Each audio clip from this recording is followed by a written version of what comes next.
Now give the floor to Mr. Miroslav Jenča.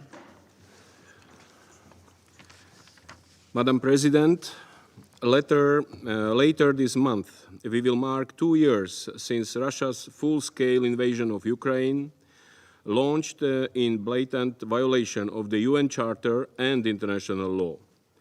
As a result of the war that followed, thousands of civilians have been killed and injured.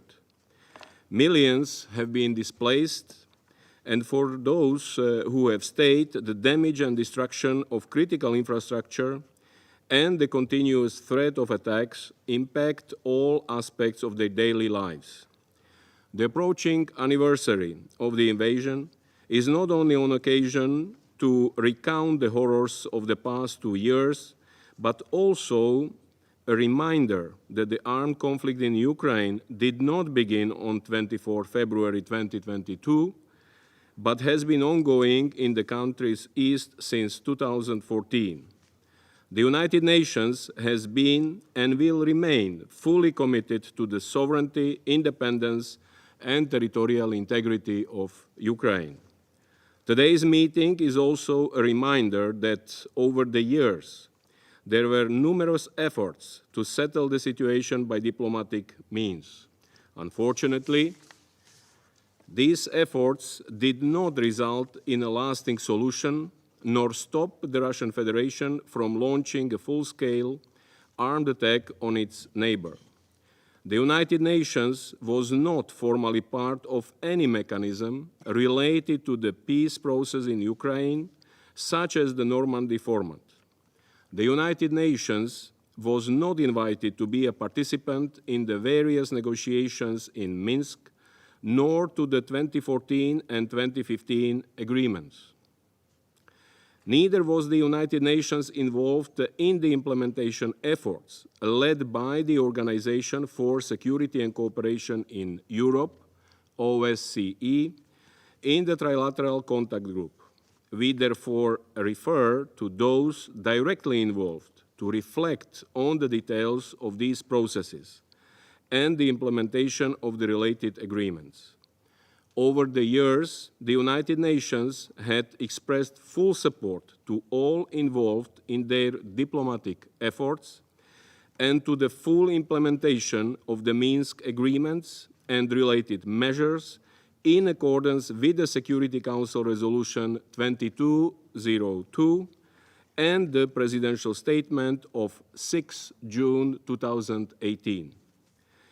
The OSCE Special Monitoring Mission, despite the often difficult conditions, played a crucial role in providing information about ceasefire violations to maintain dialogue, reduce tensions, and prevent escalation in line with its mandate.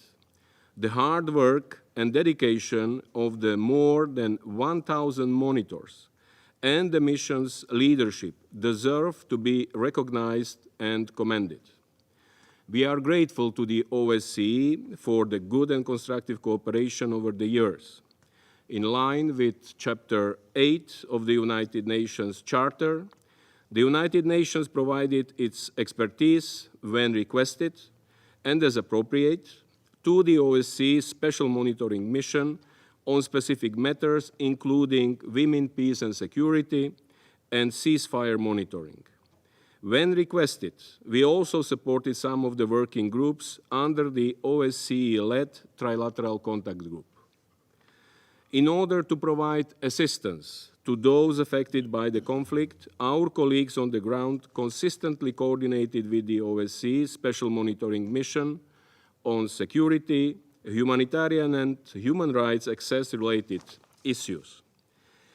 As the security challenges and tensions in the OSCE region persist, we express our commitment to continued partnership in line with Chapter 8 of the Charter. Madam President, last week in this Council, Under-Secretary General Di Carlo once again raised alarm about the increasing civilian casualties and the deteriorating humanitarian situation in Ukraine. She also regretted the lack of prospects for peace. Indeed, We remain concerned about the escalatory trajectory of this war, with intensifying attacks on civilians and acts that could further diminish the prospects for a just and lasting solution. Madam President, what we know is that peace agreements alone will not end violence.